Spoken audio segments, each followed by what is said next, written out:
না গো নবী না, আপনার রব আপনাকে ছেড়েও দেয় নাই, ভুলেও যান নাই। আল্লাহ পাক আমারে পাঠাইছে, আল্লাহর পক্ষ থেকে সালাম নেন। নবী আমার সালাম নিলেন, এরপরে জিবরাইল ডেকে বলতেছে, নবী গো, আল্লাহ পাক আপনাকে তার নিজের বাড়িতে দাওয়াত করেছেন। ও নবী, চলেন আপনাকে নিয়ে জমজম কূপের নিকট নিয়ে যায়। আল্লাহ নবীকে জিবরাইল নিয়ে জমজম কূপের কাছে যাইয়া এক লোটা পানি জমজম কূপ থেকে উঠাইয়া আল্লাহ নবীর সামনে দিয়া বলতেছে, নবী গো, আপনি এই পানি দ্বারা ওযু করেন। আপনার আমার নবী বলতেছেন, এ জিবরাইল, ওযু কেন করবো বলে? হুজুর ওযু করেন, আপনি না ঘুমাইছেন। আল্লাহ নবী বলেন, জিবরাইল রে, নবীদের চোখ ঘুমায় রে, নবীদের অন্তর কিন্তু ঘুমায় না। আপনার আমার নবীর প্রিয়তম স্ত্রী হযরতে আম্মা জান আয়েশা একই সাথে নবীর সাথে একই বিছানায় ঘুমায় আছেন। আল্লাহ নবী গভীর রাত, হিমালয় চাঁদ, আল্লাহ নবী আয়েশার বিছানা থেকে উঠিয়া আল্লাহ নবী জান্নাতুল বাকিতে চলে গেলেন আম্মা জান খাদিজাতুল কুবরার কবরটাকে জিয়ারত করার জন্য। এইদিকে আয়েশার ঘুম ভেঙে গেল। আয়েশা হাত বাইরায় দেখে আল্লাহ নবী আমার বিছানায় নেই, গেল কই? আয়েশা ভাবতেছেন হয়তো বা আল্লাহ নবী অন্য কোন বিবির ঘরে গমন করেছে।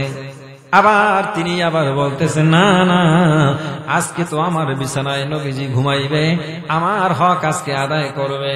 আমার হক নষ্ট করে আল্লাহ নবী ইনসাফওয়ালা নবী, আল্লাহ নবী ন্যায় পরায়ণ নবী, ন্যায় শাসক নবী, ন্যায় শাসক বাদশা, ন্যায় পরায়ণ রহমাতুল লিল আলামিন, তিনি আমার হক নষ্ট করে অন্য বিবির ঘরে যাইতে পারে নাই। তাহলে নবী গেল কোথায় দেখা দরকার। আম্মা জান আয়েশা ঘুম থেকে উঠিয়া এবার আল্লাহ নবীর তালাশে বের হয়ে গেলেন।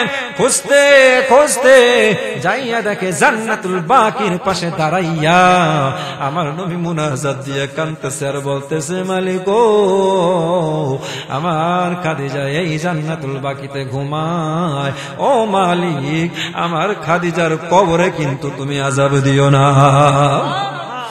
আম্মা জান আয়েশা পিছন থেকে কথা শুনি আবার আয়েশা বিছানায় শুয়ে পড়লেন। বিছানায় এমন ভাবে কম্বল মুড়া দিয়ে ঘুমায় গেলেন। আয়েশা ভাবলেন, আল্লাহ নবী যে বসতে না পারে, আমি আল্লাহ নবীর পিছনে জান্নাতুল বাকিতে গিয়েছিলাম। সুবহানাল্লাহ। কম্বল মুড়া দিয়া ঘুমায় আল্লাহ নবী আয়েশার বিছানায়। আয়েশা বলে, আয়েশা গো, ও আয়েশা, এমন কেন করো, এমন কেন করো, এত তাড়াতাড়ি কেমন করে ঘুমাইয়া গেলা? সুবহানাল্লাহ, এত তাড়াতাড়ি ঘুমাইয়া গেলা? আয়েশা, এই মাত্র না তুমি আমার পিছন থেকে আসলা। সুবহানাল্লাহ। কেমনে আমার নবী দেখলেন? আমার বাবারা, তোমার আমার নবী এমন নবী, সামনে চোখ, তুমি আমি এই চোখ দিয়ে সামনে যেমন দেখি, ডানে কি তেমন দেখি নাকি? কথা কয় না? সামনে যেমন দেখি, বামে কি তেমন দেখি নাকি? সামনে যেমন দেখি, পিছনে কি তেমন দেখি নাকি? না না, আর তোমার আমার নবী এমন নবী গো, আমার নবী এমন নবী, আমার নবী সামনে যেমন দেখেন, পিছনে তেমন দেখেন, ডানে তেমন দেখেন, বামে তেমন দেখেন। তার মানে আমার নবী চতুর্দিকে এক সমান দেখতে পায়। আল্লাহ নবী পিছন থেকে আয়েশাকে দেখছেন কি দেখেন নাই? কথা কয় না? না দেখলে কেমনে বললেন, আয়েশা রে, এত তাড়াতাড়ি কেমন করে ঘুমায় গেলা? কিরে আয়েশা, কি হইল? আয়েশা এবার কম্বলটাকে সরাইয়া মুস্কি হাসি দিয়া বলে, নবী গো, আপনি এমন নবী, এমন নবী, আপনি কেমন করে আমাকে দেখতে পাইলে? এবার আমার নবী বলতেছে, আয়েশা রে, তোমার নবী রহমাতুল লিল আলামিন, আমি যদি ঘুমায়ও থাকি আয়েশা,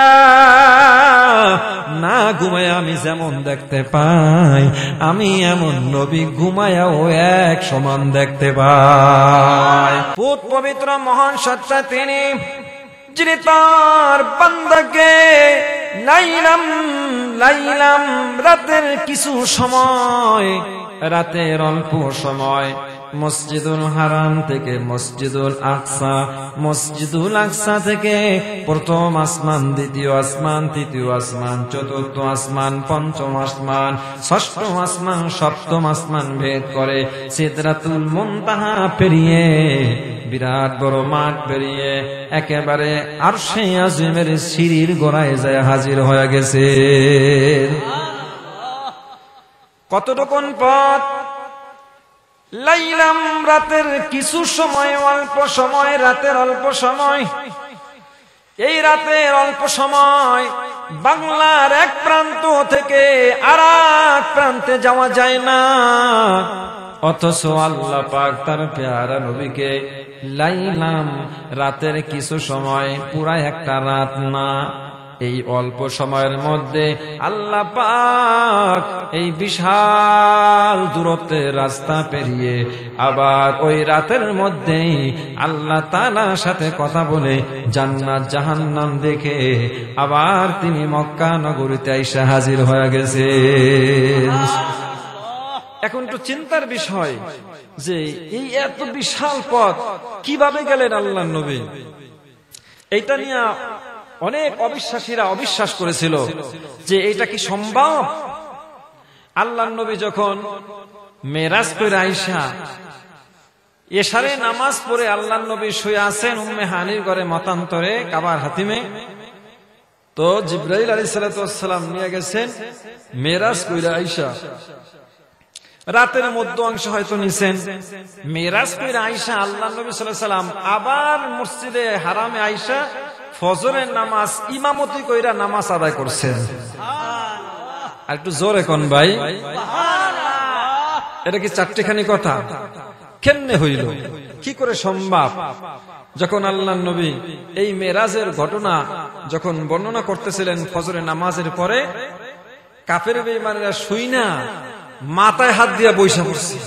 হায়, কয় কি মুহাম্মদ নাকি মসজিদুল হারাম থেকে মসজিদুল আকসা পর্যন্ত এই রাতের মধ্যেই নাকি সে মেরাজ করে আইসা, সফর করে আইসা, ভ্রমণ করিয়া আবার আইসা ফজরের নামাজ পড়াইছে।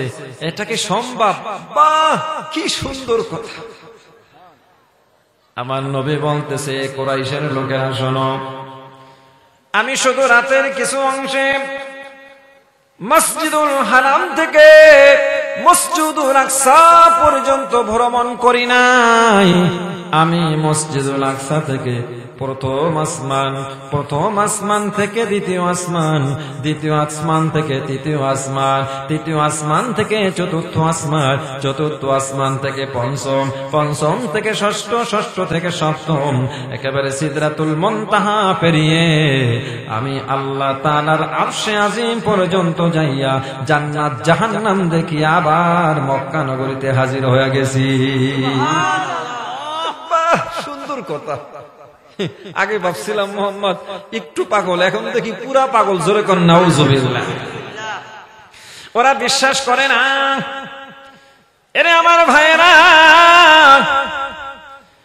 ওই কুরাইশ কুফারের কাফেররা আল্লাহ নবীর একটা দুর্বল পয়েন্ট কোট আউট করল।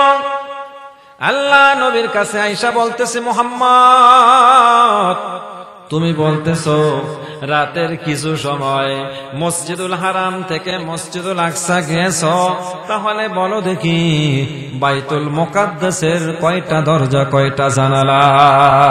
সুবহানাল্লাহ। আল্লাহর নবী কি বেড়াইতে গেছেন বাইতুল আকসায়? রাত্রে অন্ধকারে জিবরাইল নিচে বোরাকে চড়াইয়া আবার ওখানে যে সব নবীদের সাথে সাক্ষাৎ কইরা ওখানে নবীদেরকে মুক্তাদি বানায়া নিজে ইমাম হইয়া নামাজ আদায় কইরা আবার তিনি উদ্যোগতি প্রথম আসমানের দিকে রওনা। এখন নবী কেমনে জানবে কয়টা দরজা, কয়টা জানালা? জানার কথা। বিয়াই বাড়িতে গেলে, নতুন বিয়াই বাড়িতে গেলে দেখে বিয়াই ঘরটা কি শাল কাঠের না সেগুন কাঠের না মেহকানি কাঠের না রেন্ডি করর নাকি টাইলস কি লাগাইছে, কম দামি না বেশি দামি, ঘুইরা ঘুইরা বিয়ার ঘরটা দেখে। কিন্তু আমার নবী তো বেড়াইতে যান নাই, আমার নবী কিভাবে বলবে? আবার নবী চুপ হয়ে আছে। ওমা ইয়ানতিকু আনিল হাওয়া ইন হুয়া ইল্লা ওয়াহয়ুহা মুহাম্মদ হরগিজ না গুফতা তা না গুফতা জিবরাইল জিবরাইল হরগিজ না গুফতা তা না গুফতা রব্বুল জলিল। আপনার আমার নবী চুপ হয়ে আছেন। আবু জাহেল ডাকতে বলে, রে মুহাম্মদ বলো, তাড়াতাড়ি বলো, তুমি নাকি রাতের আধারে তোমার রব তোমার প্রভু নাকি তোমারে মসজিদুল হারাম থেকে মসজিদুল আকসা পর্যন্ত তোমার মেরাজ করাইছে, সফর করাইছে? তাহলে বলো দেখি বাইতুল মুকাদ্দাসের কয়টা দরজা, কয়টা জানালা? আল্লাহ পাক জিবরাইলকে ডাকতে বলে, জিবরাইল রে তাড়াতাড়ি যা, গোটা বাইতুল মুকাদ্দাসটাকে তুলিয়া ওই মক্কা নগরী আমার বন্ধুর চোখের সামনে তুলে ধর। আমার বন্ধু দেখে দেখে গনে গনে বলে দিবে বাইতুল মুকাদ্দাসের কয়টা দরজা, কয়টা জানালা। আল্লাহর নবী গন্তেছে, দক্ষিণ পাশে এই কয়টা জানালা, উত্তর পাশে এই কয়টা জানালা, সামনে এই কয়টা দরজা। আবু জাহেল কাফেররা মাথা না রাখে, কি ঠিক হইতো কইতাছে, ব্যাপারটা কি? সুবহানাল্লাহ, ব্যাপারটা কি? ঠিক হইতো কইতাছে। যখন ঠিক ঠিক বর্ণনা দিয়ে দিল, এবার কাফের কুরাইশের বেঈমানের লোকেরা বলে, এরে মুহাম্মদ তাহলে যাতায়াতের পথে বাইতুল মুকাদ্দাসে তুমি যে গিয়েছো মক্কা থেকে, আবার তুমি ফিরে আসছো, যাওয়া এবং আসার পথে তুমি কি দেখছো বর্ণনা করো, বলো। আল্লাহর নবী বলতেছে, আবু জাহেল, এ কুরাইশের কাফের লোকেরা শোনো, আমি যখন মেরাজ করে আল্লাহর বাড়ি থেকে রওনা করেছি, তখন আমি দেখলাম শাম দেশ থেকে একটা বনি কাফেলা, ব্যবসায়ী কাফেলা, তারা আসতেছিল মক্কার দিকে। এমন সময় হঠাৎ করে তাদের একটা উট হারানো গেছে।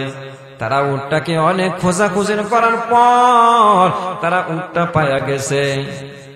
ইনশাআল্লাহ আজ থেকে 3 দিনের মধ্যে ওই বনি কাফেলাটা মক্কায় এসে হাজির হয়ে যাবে। তবে শুনিয়ে নাও হে কাফেলার দলেরা, ওই কাফেলার সামনে থাকবে একটা মেটে রঙের উট, আর উটের 2 পাশে থাকবে 2টা বোঝা। আর ওই কাফেলা বুধবার দিন সন্ধ্যাক্ষণে সূর্য ডোবার আগে আগে মক্কা নগরে তাইসা হাজির হয়ে যাবে।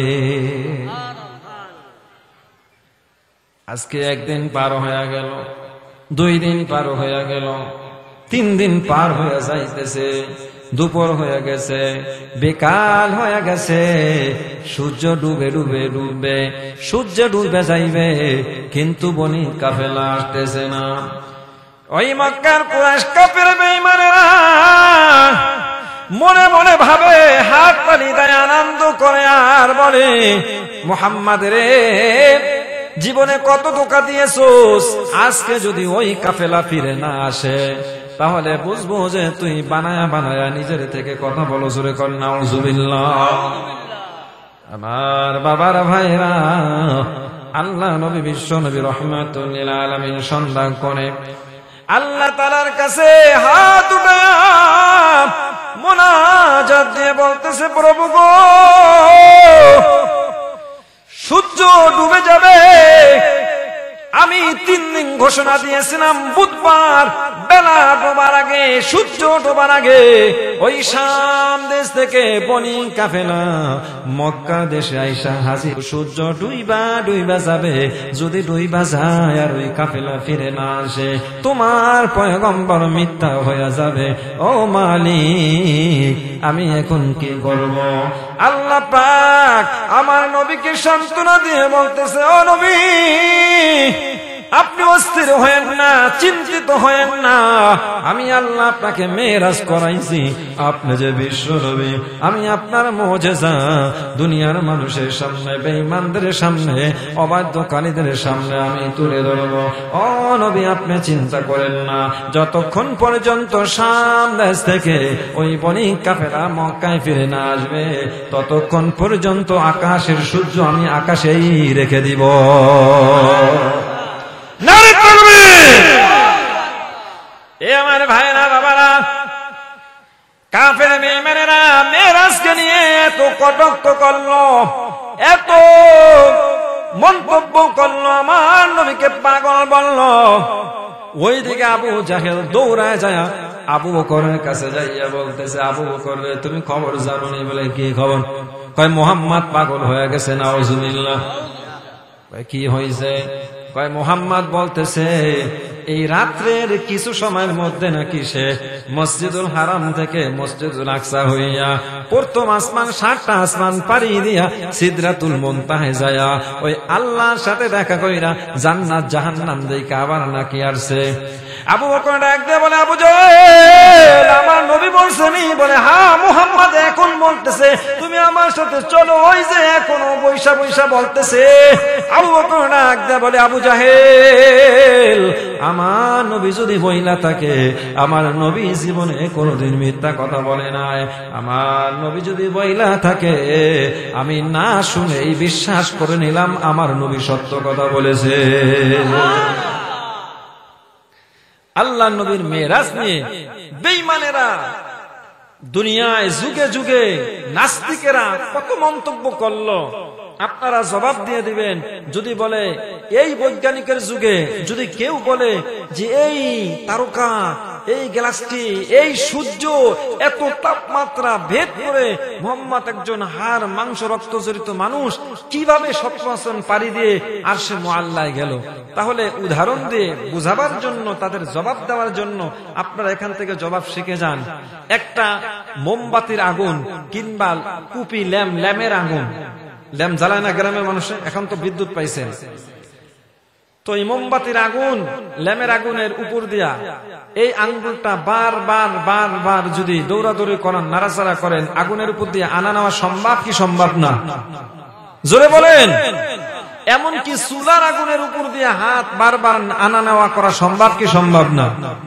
তো এইটা যদি হয়, তাহলে আল্লাহ পাক তার পেয়ারা নবীকে এই সূর্যের আলো, তারকার আলো, চাঁদের আলো, মিল্কওয়ের আলো, যত আল্লাহর সৃষ্টি আছে, এই কঠিন প্রচন্ড তাপমাত্রার ভিতর দিয়ে আল্লাহর রাসূল একজন হাড় মাংস রক্ত জড়িত মানুষ কিভাবে গেলেন? আল্লাহ পাক আবার নবীকে এত দ্রুত নিয়ে গেছেন যে আল্লাহর রাসূলের শরীরে তাপমাত্রা স্পর্শই করে না। জবাবটা আরো সুন্দর ভাবে দিবেন। দাওয়াত দিয়েছেন আল্লাহ। দাওয়াত দিয়েছেন কে? আল্লাহ। আল্লাহ তার বাড়িতে নিবেন, বাড়িওয়ালা দাওয়াত দিয়েছেন। আমাকে মাহফিল কর্তৃপক্ষ দাওয়াত দিয়েছে, ইমাম সাহেব হুজুর বলে দিয়েছে, হুজুর আপনি এই পথে আসবেন, এইটা সহজ পথ, আবার এই পথে আসলে একটু বাঁকা পথ, একটু ঘুরলা হবে, একটু দেরি হবে। তাহলে কর্তৃপক্ষ আমার এই সহজ পথ দেখায় দিছে, আমি সহজ পথ দিয়ে অল্প সময়ের মধ্যে চলে আসছি।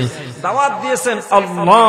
হয়তোবা আল্লাহ পাক এমন একটা পথ জিব্রাইলকে দেখায় দিয়েছেন, জিব্রাইল আমার নবীকে নিয়ে ওই শর্টপথ সংক্ষিপ্ত পথ দিয়ে এত দ্রুত আল্লাহর বাড়িতে চলে গেছেন যে কোন তাপমাত্রা আল্লাহর রাসূলকে ভেদ করতেই পারে না, অল্প সময়ের মধ্যে চলে আসে। এই দিকে আল্লাহ রাসূল সাল্লাল্লাহু আলাইহি সাল্লাম বলেন, কোরআন বলতেছে লাইলাম, রাতের কিছু সময় আল্লাহর রাসূল মেরাজ করে আসছেন। ওই দিকে ভিতরগত আরেকটা সময় আছে, সেই সময়টা ছিল 27 বছর সময়। সুবহানাল্লাহ। যেই পথ, যেই রাস্তা, এই বিশাল রাস্তা পাড়ি দিতে সময় লাগে 27 বছর। আল্লাহ রাসূল বলেন, এই 27 বছরের রাস্তা পথ আমি কত অল্প সময় ভেদ করে ভ্রমণ করে আসছি। আল্লাহ নবী বলতেছেন যে আমি যেই ঘরে শোয়া ছিলাম, যখন মেরাজ করতে আমি বের হই, সফরে বের হই, ওই ঘরের দরজায় জিনজির শিকল টানানো ছিল। আল্লাহ রাসূল বলেন, আমি যখন বের হচ্ছে তখন আমার মাথার সাথে শিকলটা লাগছে, তো শিকলটা বাড়ি লাইকা ঝুলতেছে। আমি মেরাজ কইরা আইসা দেখি ওই শিকলটা এখনো ঝুলতেছে।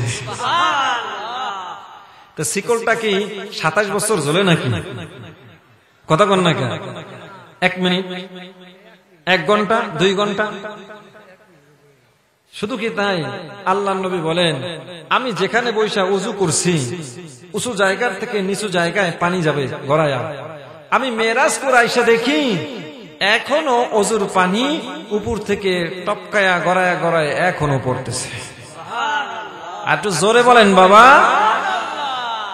তাহলে লাইলাম রাতের কিছু সময়, এই কিছু সময়ের মধ্যে বিশাল পথ রাস্তা পাড়ি দিয়া আল্লাহ পাক যে নবীকে নিয়ে আসছেন, এই কারণে আল্লাহ পাক সূরা বনী ইসরাঈলের শুরুতেই বলেন সুবহানাল্লাহ। আপনারা কিছুর কথা শুনলে কোন সুবহানাল্লাহ বলেন কিনা? বলেন কিনা? এই শুনছনি কি কাম সুবহানাল্লাহ কয় কি রে? বলে কিনা? বলে কিনা? সুবহান এটা এমন একটা শব্দ, আশ্চর্যজনক একটা শব্দ চয়ন করে আল্লাহ বলেন সুবহানাল্লাযী আসরা।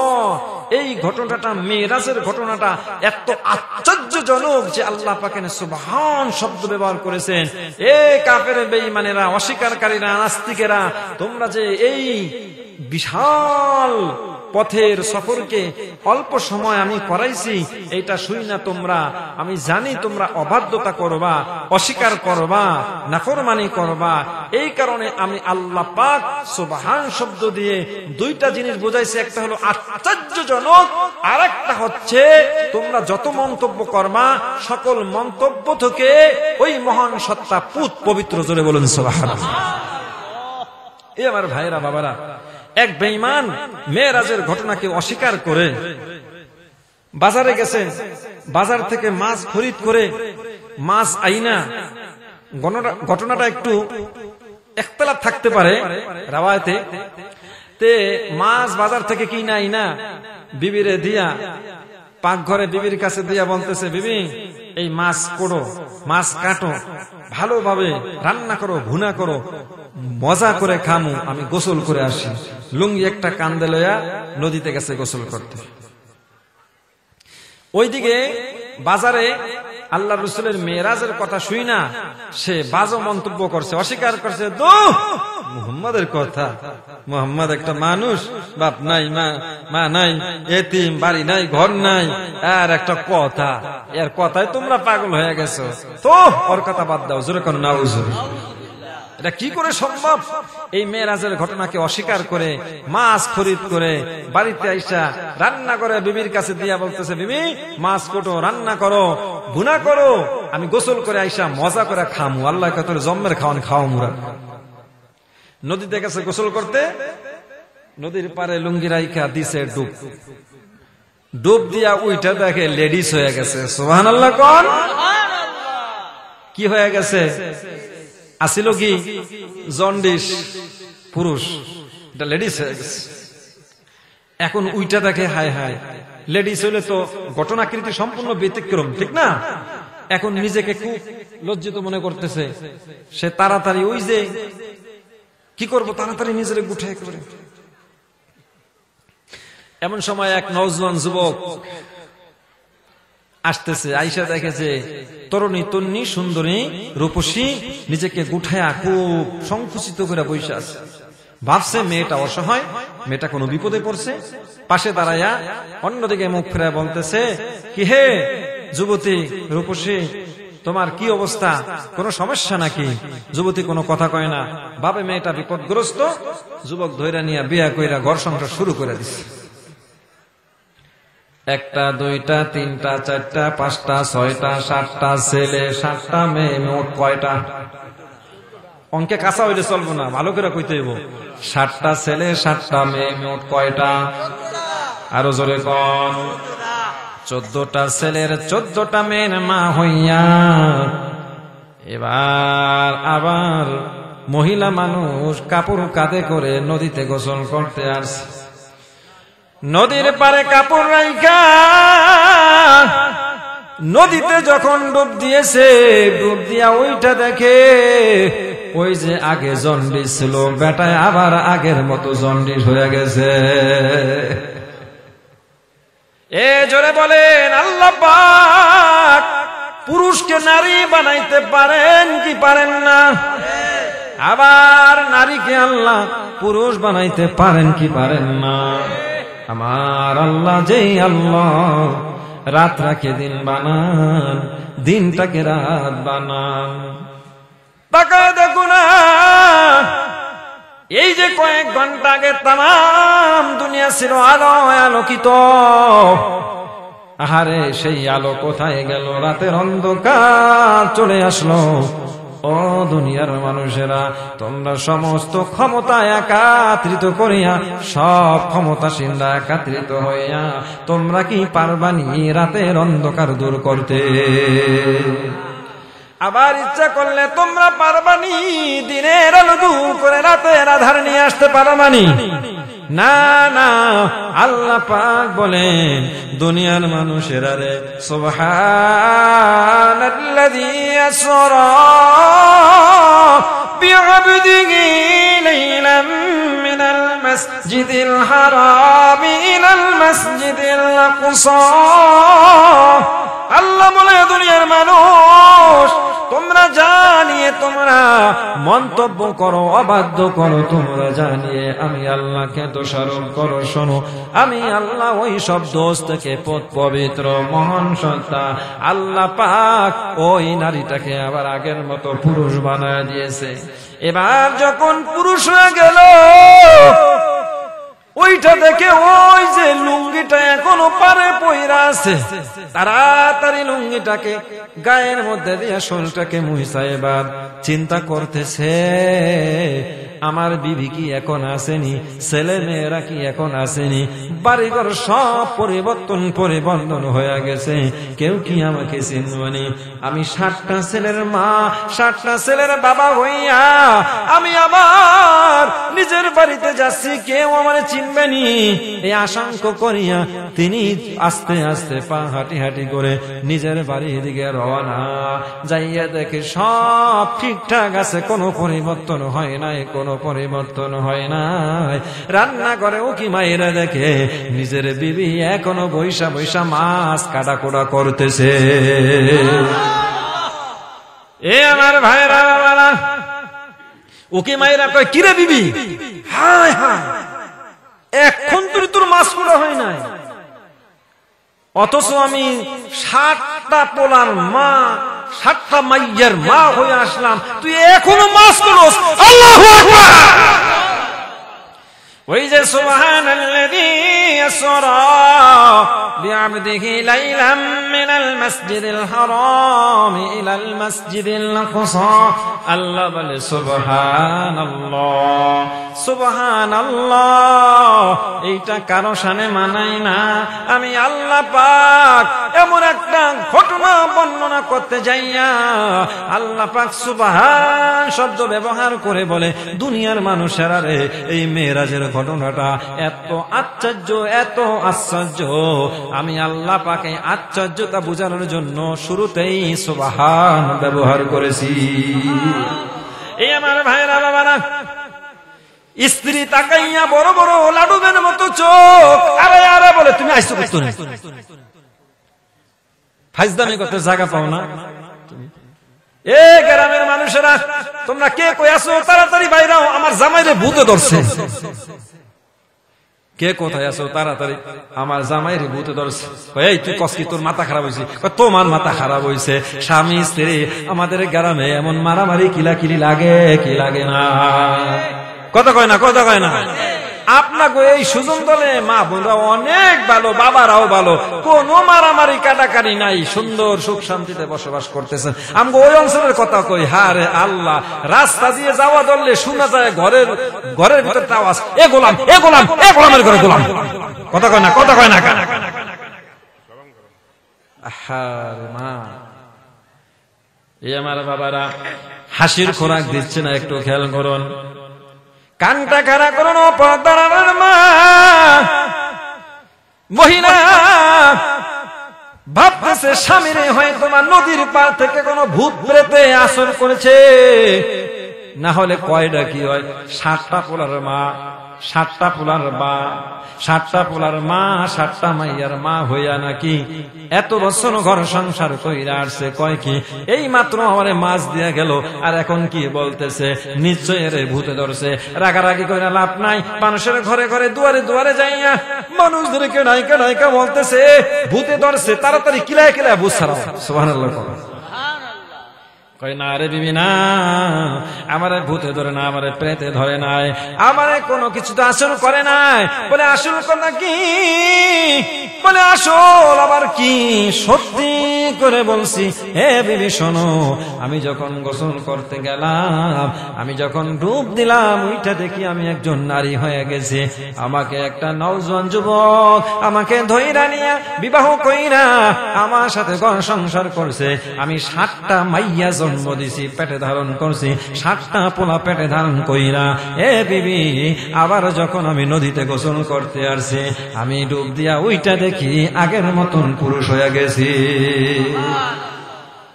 এবার ওই মহিলা স্বামীকে ডাক দিয়ে বলতেছে, স্বামী গো, শুনতে পেরেছি তুমিও নাকি আবু জাহেলের সঙ্গে তালে তাল মিলাইয়া আমার নবী, দয়ার নবী, মায়ার নবী, রহমাতুল লিল আলামিনের মেরাজ শরীফকে অস্বীকার করছো।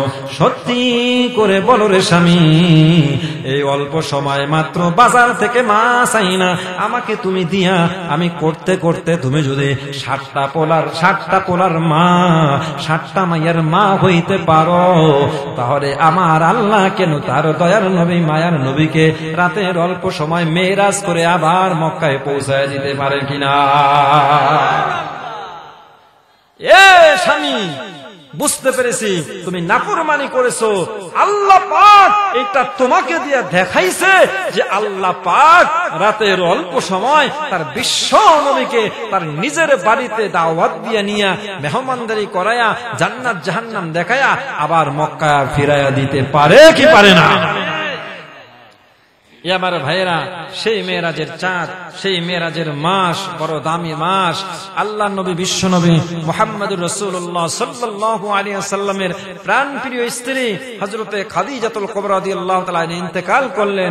আল্লাহ নবীর মনটা বড় ভারাক্রান্ত, দুঃখিত, ব্যথিত হয়ে গেল। হায় রে, আমার প্রিয় স্ত্রী হযরতে খাদিজাতুল কুবরাই ছিল আমার একমাত্র সহায়, আমার একমাত্র সহযোগিতাকারী, সাহায্যকারী। আমার স্ত্রী দুনিয়া থেকে চলে গেল। এরপরে কিছুদিন পরে আবার তার দাদা আব্দুল মুত্তালিব তিনিও দুনিয়ার থেকে বিদায় নিয়ে চলে গেলেন। নবীজি একেবারে মনটা ভাঙ্গা চৌচির হয়ে আছে। কাফের বেঈমানরা সুযোগ সন্ধানী, সুযোগ খুঁজতেছে।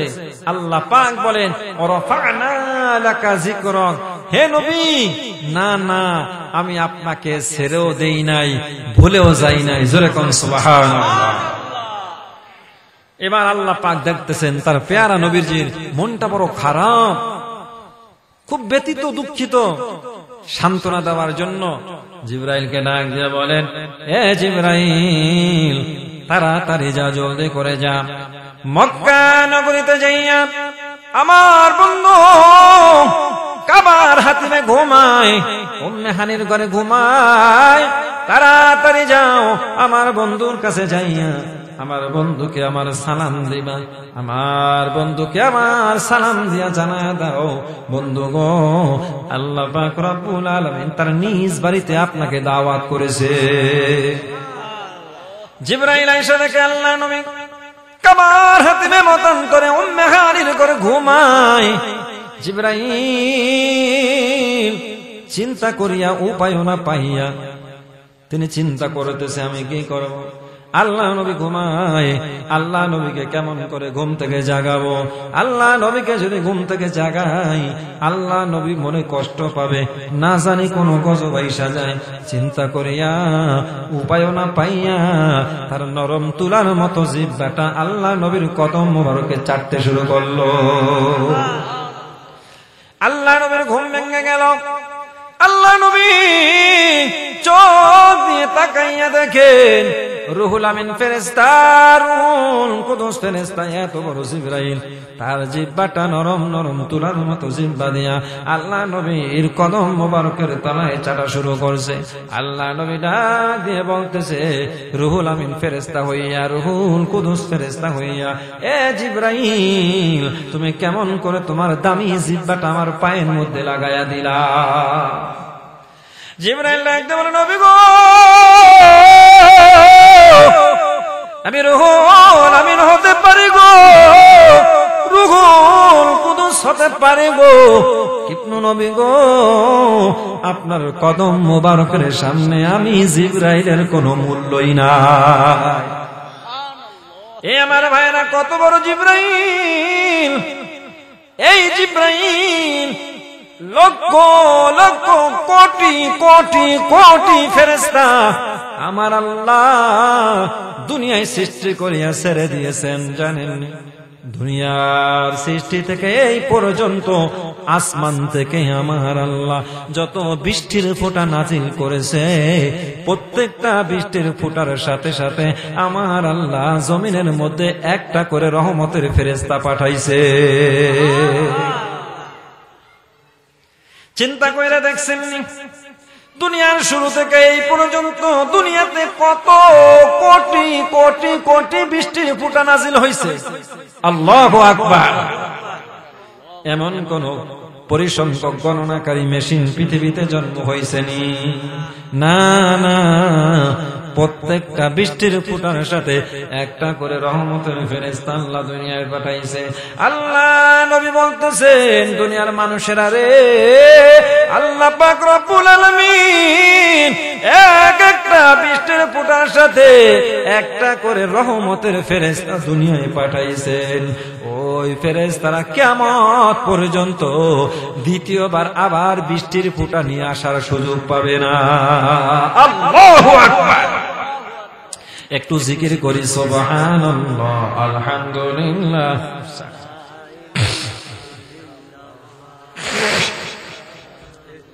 আলহামদুলিল্লাহ, ইল্লাল্লাহ, সুবহানাল্লাহ, আলহামদুলিল্লাহ। একটু থামেন থামেন, আমি কিন্তু আগেই ডিক্লার দিছি, আপনারা ওয়াজ শুনতে একটু কম অভ্যস্ত। জিকির করবেন এমন হয় রাস্তা তো কে জানি দইরা কিলা ঘুষে মাইরা দিচ্ছে, না জানি বিবির সাথে এমন ঝগড়া করছেন, মনটা খারাপ, এখন বৈশা বৈশা ওই চিন্তা করতেছে, এমন নাকি? আমি তো আপনাদের দেশি সন্তান হই, আমার নামের সাথে দেখেন না শরীয়তপুরি লেখা আছে, বেশি দূরের না। আমার বাড়ি ডামুড্ডা থানা, শীতলকুড়া ইউনিয়ন, আদাসন গ্রাম। এবার আলহামদুলিল্লাহ বলেন। আমি দেশি মানুষ, ইমাম সাহেব দাওয়াত দিছে, এই জন্য আপনারা রাগ করছেন? রাগ করলে আগামী বছর আসলাম না। আলহামদুলিল্লাহ, খুশি হয়েছেন? আমিও খুশি, আলহামদুলিল্লাহ। এই আমার বাবারা, একটু লক্ষ্য করুন, আল্লাহ পাক রব্বুল আলামিন এত কোটি কোটি ফেরেশতা আল্লাহ পাক সৃষ্টি করিয়া তাম দুনিয়ার মধ্যে আল্লাহ পাক ছেড়ে দিয়েছেন। আরে এত ফেরেশতা, এত ফেরেশতা! মদিনার পয়গম্বর বলেন, একদল ফেরেশতা। কয়টা ফেরেশতা বলেন নাই? বলে একদল ফেরেশতা ওই ঘরের মধ্যে ফজরের নামাজের পর পরে প্রবেশ করে। যেই ঘরের মধ্যে ফজরের নামাজটা আদায় করা হয়, সন্ধ্যা পর্যন্ত ওই ফেরেশতারা ঘরওয়ালাদের জন্য মাগফিরাতের দোয়া করতে থাকে। আবার যখন সন্ধ্যা হয়ে যায়, যে ঘরের মধ্যে মাগরিবের নামাজ আদায় করা হয়, ও পর্দার মা, আপনারা মা, আপনারা আমার বোন, একটু লক্ষ্য করে শুনুন। আপনার স্বামী ঘরে থাকে না, আপনারা মা বোনরা ঘরে থাকেন। আরে আপনার স্বামী কত কষ্ট করে খাটতে খাটতে গাদার মতো, গাবুরের মতো মেহনত করতে করতে চোখগুলো আরিয়া মক্কার চোখের মতো রাঙ্গা টক্কা হয়ে যায়। আর আপনি ঘরের মধ্যে থাকে, আপনার স্বামী মসজিদে যাইয়া নামাজ পড়ে, ঘরে নামাজ পড়ে না। আপনি মহিলা মানুষ, ঘরের মধ্যে যদি নামাজ পড়ে, আপনার স্বামী সারা দিনের কাজের ভিতরে আল্লাহ বরকত দিয়া দিবে। আর আপনি যদি ঘরে ঘরের মধ্যে নামাজ না পড়েন, মা গো আপনার স্বামীও ঘরে নামাজ পড়লো না, মসজিদে পড়লো, আপনি ঘরে পড়লেন না, স্বামী সারাদিন কষ্ট করে কামাই রোজগার করবে, ঘরে বরকত আসবে না। এই জন্য মদিনার পয়গম্বর বলে যে ঘরের মধ্যে মাগরিবে নামাজটা আদায় করা হয়, ওই ঘরের মধ্যে একদল ফেরেশতারা সারা রাত্র ওই ঘরওয়ালাদের জন্য মাগফিরাতের দোয়া করতে থাকে। এ আমার মা বোনেরা, এ আমার বৃদ্ধ বাবারা, ও নওজোয়ান যুবক ভাইয়েরা, তাহলে যে ফেরেশতা সকালবেলা ঘরের মধ্যে ঢোকে, ওই ফেরেশতা কিয়ামত পর্যন্ত তোমার ঘরে আর আসবে না। আবার যেই ফেরেশতারা সন্ধ্যাবেলা ঘরের মধ্যে ঢোকে, ওই ফেরেশতারা আর তোমার ঘরের ভিতরে কোনোদিন দ্বিতীয়বার আসার সুযোগ পাবে না। এরপরে আল্লাহ নবী বলেন, প্রতিদিন সপ্তম আকাশে একটা ঘর আছে, ওই ঘরটার নাম হলো বাইতুল মামুর। কি নাম? আর একটু জোরে বলেন। বাইতুল মামুর। এই ঘরের বড় ইতিহাস রে বাবা। এই ঘরটা কত দামি জানোনি? যেই ফেরেশতাদের কোনো গুনাহ নাই, যেই ফেরেশতাদের নাওয়া নাই, খাওয়া নাই, হাট নাই, বাজার নাই, ব্যবসা নাই, বাণিজ্য নাই, চাকরি নাই, বাকরি নাই, আরে ফেরেশতারা ইউসাব্বিহু লিল্লাহি মা ফিস সামাওয়াতি ওয়া মা ফিল আরদ ওয়া মা ফিল আরদিল মালিকিল কুদ্দুসিল আজিজিল হাকীম। ওই ফেরেশতারা 24 ঘন্টা এট এ টাইম আল্লাহ পাকের তাসবিহ পাঠ করতে থাকে। এ আমার ভাইরা, একদল ফেরেশতা না, মদিনা নবী বলেন প্রতিদিন ওই ঘর তওয়াফ করে 70,000 ফেরেশতা। একদম 70,000 ফেরেশতা ওই ঘরটা তওয়াফ করে ফিরে যায়। আবার পরের দিন 70,000 ফেরেশতা আসে, আবার পরের দিন 70,000 ফেরেশতা আসে। মদিনার নবী বলেন কিয়ামত পর্যন্ত এক ফেরেশতা ওই ঘরটা তওয়াফ করার জন্য দ্বিতীয়বার আর সুযোগ পাবে না। তাহলে এবার একটু চিন্তা করে দেখো না, দিয়া বিবেক দিয়া আল্লাহ পাক কত কোটি কোটি ফেরেশতা আল্লাহ পাক দুনিয়ার জমিনে আল্লাহ সৃষ্টি করেছেন। সমস্ত ফেরেশতারা এট এ টাইম অ্যাটেনশন মিলিটারির মতন, আরে যাদের নাওয়া নাই, খাওয়া নাই, হাট নাই, বাজার নাই, ব্যবসা নাই, বাণিজ্য নাই, রাত 24 ঘন্টা আল্লাহ পাকের প্রশংসায় রত থাকে। এ আমার ভাইয়েরা, আল্লাহ নবী বলেন বেগুনা মাসুম নিষ্পাপ ফেরেশতারা 70,000 ফেরেশতা দৈনিক ওই ঘরটা তাওয়াফ করতে থাকে, ঘুরে ঘুরে তাওয়াফ করতে থাকে। আল্লাহ পাক ওই ফেরেশতাদের সম্মানার্থে ওই ঘরের মধ্যে বৃষ্টির মতো রহমত নাজিল করতে থাকে। ওই ঘর এমন একটা ঘর, বর্তমানে খানায় কাবা, যে খানায় কাবা হাজী সাহেবরা তওয়াফ করে রে বাবা, ওই খানায় কাবাটা যেই বরাবর আছে ঠিক সপ্তম আকাশে বাইতুল মামুর, ওই বরাবর সপ্তম আকাশে ওই বাইতুল মামুর যেখানে আছে ওই বরাবর খানায় কাবা হাজির আছে। আল্লাহ নবী বলেন বাইতুল মামুরে আল্লাহর রহমত বৃষ্টির মতো বর্ষণ হয়, নাজিল হয়। আর ওই বাইতুল মামুর সপ্তম আকাশ থেকে খানায় কাবার মধ্যে রহমত বর্ষণ হয়। আর ওই খানায় কাবা থেকে তামাম দুনিয়ার মধ্যে যত মসজিদ আছে সমস্ত মসজিদ গুলোতে রহমত সমানভাবে প্রবেশ করতে থাকে। তেমনি ভাবে আপনাদের এইটা কি নাম? সুজনদল জামে মসজিদ নাকি? এই সুজনদল জামে মসজিদও রহমত আসতে থাকে। এবার মদিনার পয়গম্বর বলেন এই ঘর থেকে এলাকার যে ঘরে ঘরে ফজরে নামাজ আদায় হয়, মাগরিবে নামাজ আদায় হয়, 5 ওয়াক্ত নামাজ হয়, ওই ঘর থেকে মহল্লার প্রতিটা ঘরে ঘরে রহমত আর বরকত সমান ভাগে পৌঁছাইতে থাকে।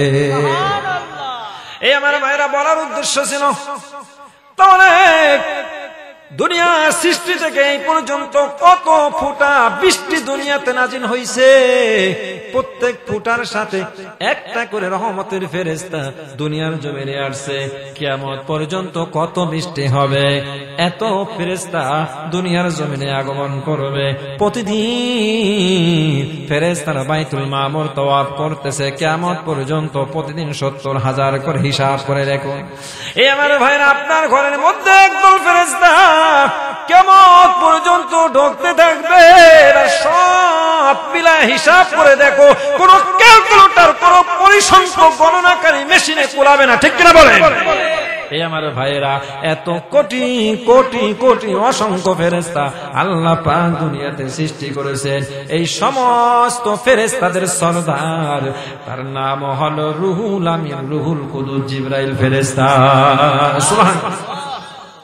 আল্লাহ নবী জিবরাইল এত বড় ফেরেশতা হইয়া, রুহুল আমিন ফেরেশতা হইয়া, রুহুল কুদুস ফেরেশতা হইয়া, এত বড় দামি ফেরেশতা হইয়া কেমন করে তোমার জবানটা, তোমার জিহ্বাটা আমার পায়ের তলায় লাগাইয়া দিলা?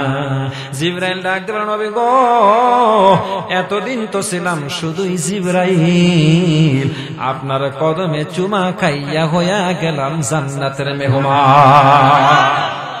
আপনার কদমে চুমা দিয়া আমি জিবরাইল নিজেকে ধন্য বানায় নিলাম। আল্লাহ নবী ঘুম থেকে যাইগা এবার বসলেন। জিবরাইল বলেন, ও নবী, আল্লাহ পাক আপনাকে সালাম জানাইছেন, আপনার মনটা বড় খারাপ। রফা'না লাকা যিকরাক, না গো নবী না, আপনার রব আপনাকে ছেড়েও দেয় নাই, ভুলেও যান নাই। আল্লাহ পাক আমারে পাঠাইছে, আল্লাহর পক্ষ থেকে সালাম নেন। নবী আমার সালাম নিলেন। এরপরে জিবরাইল ডেকে বলতেছে, নবী গো, আল্লাহ পাক আপনাকে তার নিজের বাড়িতে দাওয়াত করেছেন। ও নবী, চলেন আপনাকে নিয়ে জমজম কূপের নিকট নিয়ে যায়।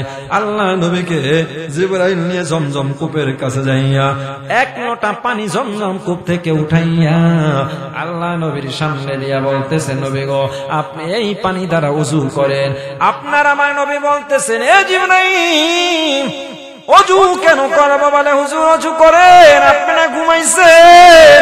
আল্লাহ নবী বলেন, জিবরাইল রে, নবীদের চোখ ঘুমায় রে, নবীদের অন্তর কিন্তু ঘুমায় না।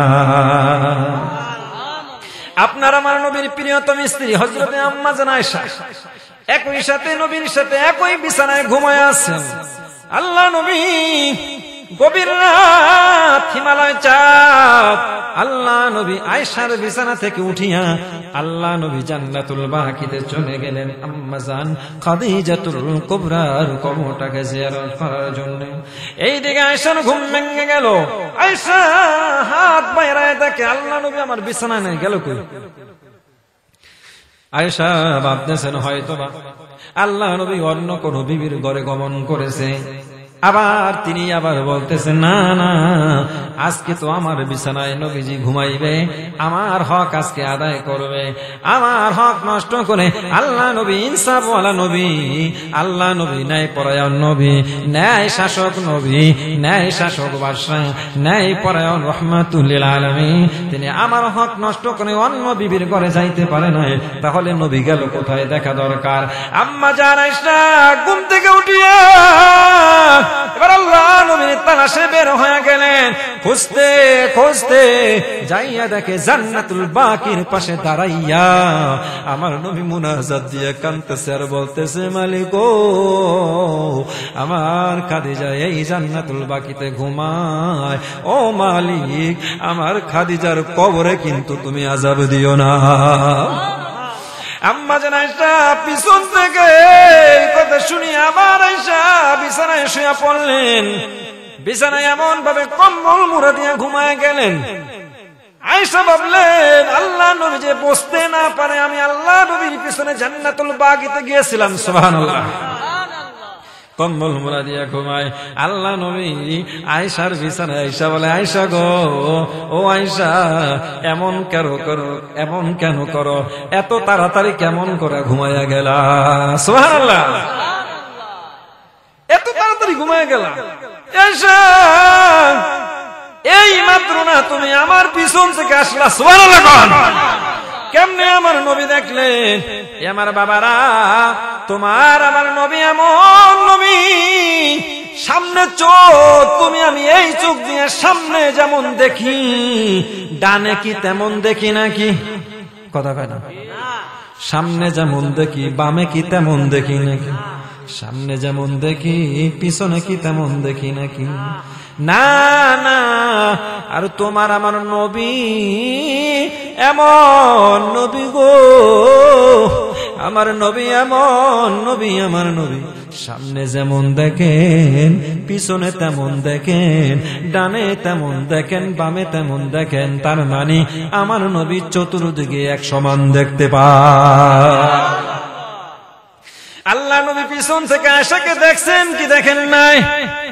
কথা কয় না? না দেখলে কেমনে বললেন আয়েশা রে এত তাড়াতাড়ি কেমন করে ঘুমায় গেলা? কিরে আয়েশা কি হইল? আয়েশা এবার কম্বলটাকে সরাইয়া মুস্কি হাসি দিয়া বলে, নবী গো, আপনি এমন নবী, এমন নবী, আপনি কেমন করে আমাকে দেখতে পাইলে? এবার আমার নবী বলতেছে, আয়েশা রে তোমার নবী রাহমাতুল লিল আলামিন, আমি যদি ঘুমায়ও থাকি আয়েশা,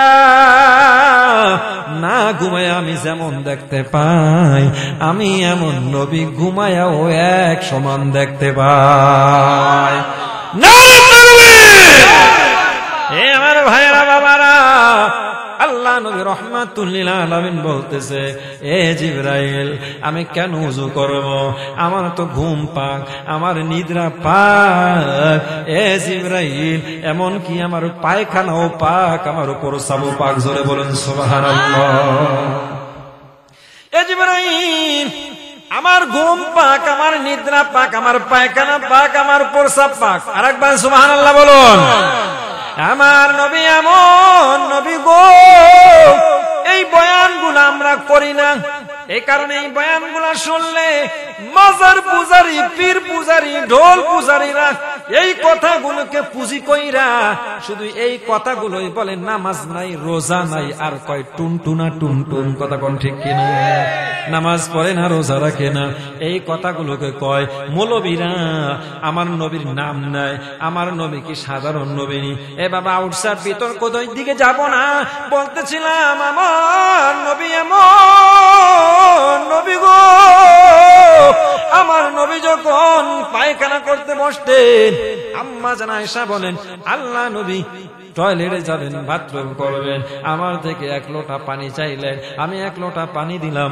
আল্লাহ নবী টয়লেটে গেলেন, আল্লাহ নবী টয়লেট করে যখন আসলেন, আবার এক লোটা পানি চাইলেন, আমি পানি দিলাম। আল্লাহ নবী উযু করলেন, উযু কইরা আল্লাহ নবী মসজিদে চইলা গেলেন। আমি আয়েশা ভাবলাম, সারা জীবন তো আল্লাহ নবীর ঘর সংসার করলাম, এত বছর নবীর ঘর সংসার করলাম, কোনদিন আল্লাহ নবীর পায়খানা প্রস্রাব সাদা না কালো, সুগন্ধি না দুর্গন্ধি কোনদিন দেখিনি, আজকে দেখা ছাড়বো। সুবহানাল্লাহ। আল্লাহ নবীর পায়খানাটা আজকে দেখা ছাড়বো। আল্লাহ নবী মসজিদে চলে গেলেন, আম্মা জান টয়লেটের মধ্যে গেলেন। ওই সময় কি আজকের মতো টাইস করা ঝকঝকে টয়লেট ছিল নাকি? না না, মক্কার জমিন এমন এক জমিন দেখে আসলাম রে বাবা, মনে হয় যেন এঁটেল মাটি, সাদা মাটি। না না, সব পাথর আর পাথর, পাথর পাথর ছাড়া কোনো জমিন নাই। আল্লাহ নবী পাথর জমিনে পায়খানা করার জন্য বসতেন। আল্লাহ নবীর পায়খানা খাওয়ার জন্য পাথরের জমিন দুই ভাগ হয়ে হা করে থাকতো। আর আসতে কোন মাতারিরা শূন্য ফেলাইব। এই আমার ভাইরা বাবারা, আম্মা জান আয়েশা টয়লেটের মধ্যে প্রবেশ করিয়া দেখেন পায়খানাও নাই, প্রস্রাবও নাই। এক লোটা পানি দিলাম, পানি গেল কোথায়? পানিও নাই, পানির কোনো চিহ্ন নাই। আল্লাহ নবী মসজিদ থেকে নামাজ পড়া আম্মা জান আয়েশা সিদ্দিকার হুজরার মধ্যে আসলেন। হুজরার মধ্যে আসার পর আম্মা জান আয়েশা চোখের পানি ফেলে ফেলে কান্দে। আর একবার দয়ার নবী মায়ার নবী রাহমাতুল লিল আলামিনের চেহারার দিকে তাকায়, একবার চোখের দিকে তাকায়, একবার মুখের দিকে তাকায়, একবার হাতের দিকে তাকায়, একবার পায়ের দিকে তাকায়, একবার পেটের দিকে তাকায়। আল্লাহ নবী বলতেছেন, আয়েশা গো, এমন করে কোনোদিন তো তাকাও না, আজকে যেমন করে আমার চেহারার দিকে তাকাও, যেমন করে আমার হাত পায়ের দিকে তাকাও, যেমন করে আমার পেটের দিকে তাকাও, কারণটা কি রে আয়েশা? আয়েশা ডাকতে বলে, হুজুর এত বছর আপনার ঘরে সংসার করলাম, ভাবলাম কোনদিন আপনার পায়খানা দেখি নাই, আপনার পায়খানা সাদা না কালো, সুগন্ধি না দুর্গন্ধি, ও নবী কোনদিন দেখি নাই। ভাবলাম আজকে দেখবো, কিন্তু টয়লেটের মধ্যে প্রবেশ করার পর দেখতে পাইলাম আপনার পায়খানাও নাই, প্রস্রাবও নাই, এক লোটা পানি দিলাম, পানির কোনো চিহ্ন নাই। আল্লাহ নবী বলতেছেন, আয়েশা রে, আমাকে তুমি কি তোমার বাবা আবু বকরের মতো মনে করছো নাকি? আয়েশা রে, আমার কি তুমি ওমরের মতো, আলীর মতো মনে করছো নি? আয়েশা রে, আমি তো এমন নবী, কেউ যদি মহব্বতের সাথে, ভালোবাসার সাথে, ঈমানের সাথে আমি নবীর চেহারা একবার দেখে রে, আল্লাহ পাক তার জন্য চিরদিনের জন্য জাহান্নামের আগুন হারাম বানায়া দিবে। এ আয়েশা, আমি এমন নবী রে, আমি যখন পায়খানা প্রস্রাব করতে বসি, আল্লাহর জমিন হা কইরা থাকে আমার পায়খানা প্রস্রাব খাওয়ার জন্যে। আমার পায়খানা প্রস্রাব আল্লাহর জমিনের জন্য রিজিক। জোরে কোন সুবহানাল্লাহ। তো আল্লাহ নবী বলতেছে, আমার ওযু করার কোনো প্রয়োজন নাই। জিবরাইল বলে, নবী গো, আপনি যদি ওযু না করে আপনার উম্মতেরা তো ওযু শিখবে না। আল্লাহ নবী বলে, তাহলে পানির প্রয়োজন কি? এমনি এমনি এইভাবে ওযু করতে হয়। বলে, নবী গো, আপনি যদি আজকে পানি না ধরেন আপনার উম্মতেরা পানি ধরবে না, তার মানে ওযু করবে না। ওযু ছাড়াই দেখেন না কিছু নেতা আছে, কয়ে যা করে আল্লাহ, আমিও গেছি তো করে খাইছি, আল্লাহু আকবার, ওযু ছাড়াই যায় নামাজে দাঁড়ায়া যায়, এমন নেতা সমাজে আছে না? আল্লাহ বলেন, ওযু ছাড়া সেজদা দিল তো বিনা ওযুতে সেজদাকারী কাফের হয়ে গেল। নাউযুবিল্লাহ।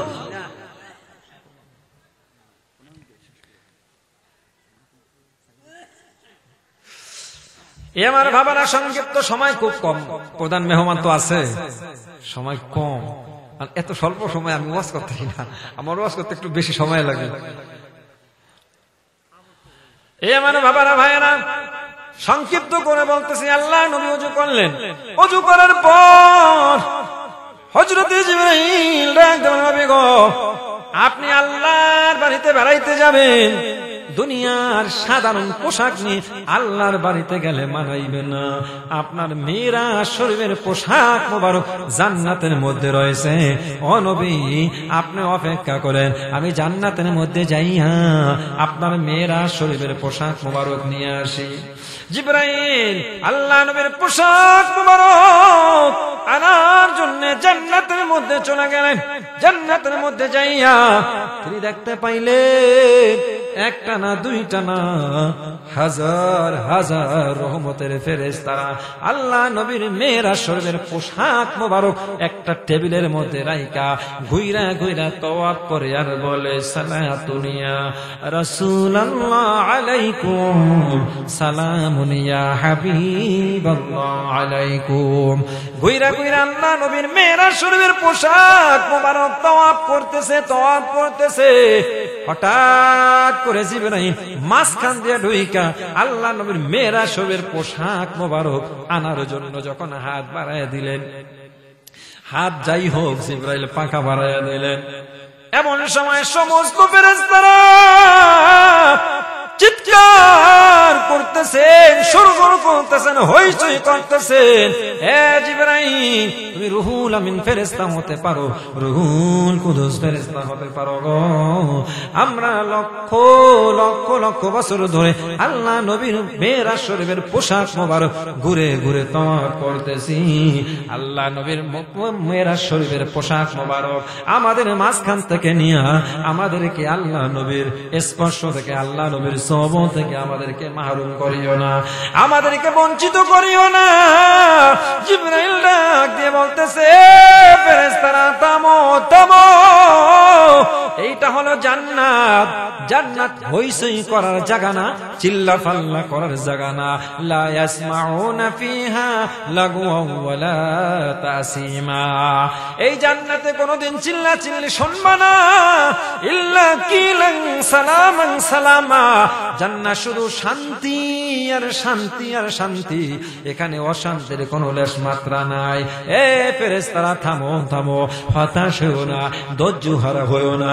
যেই নবীকে এক নজর দেখার জন্য লক্ষ লক্ষ বছর ধরে আল্লাহ নবীর মেরাজ শরীফের পোশাক মোবারক ঘুরে ঘুরে তওয়াফ করতেছ, এই পোশাক মোবারক ওই নবী পরিধান করিয়া কিছুক্ষণের মধ্যে তোমাদের মাঝে আগমন করবে। আলোচনা এই পর্যন্তই, সময় যেহেতু কম, মেহমান একজন আছে। তবে আমি এই রজবের চাঁদে শ্রেষ্ঠ নবীর শ্রেষ্ঠ উম্মত হয়ে গেছি। এ ভাই, আমার নবীর প্রশংসা আমি এই যে পড়ছি, আমি যদি এই একটি আয়াতের উপর ফজরে আজান পর্যন্ত আলোচনা করতেই থাকি, ইনশাআল্লাহ আল্লাহ চাহেন তো আলোচনা চলবেই, আল্লাহ নবীর প্রশংসার হক আদায় হবে না। সুবহানাল্লাহ। আল্লাহ পাক দয়া করে মায়া করে ওই নবীর উম্মত বানাইয়া আল্লাহ পাক নেক হায়াত দিয়া রজবের বরকতি চাঁদ পর্যন্ত হায়াতের জীবনে বাঁচায় রেখা সুস্থ অবস্থায় মেরাজের আলোচনা শোনার জন্য আমাদেরকে বসায়া রাখছেন। জবান খুলে বলি আলহামদুলিল্লাহ। সেই শুকরিয়া আদায় করার লক্ষ্যে আপনাদের কাছে এখন কিছু আবদার করব, আপনারা কি আমার আবদারটা রক্ষা করবেন?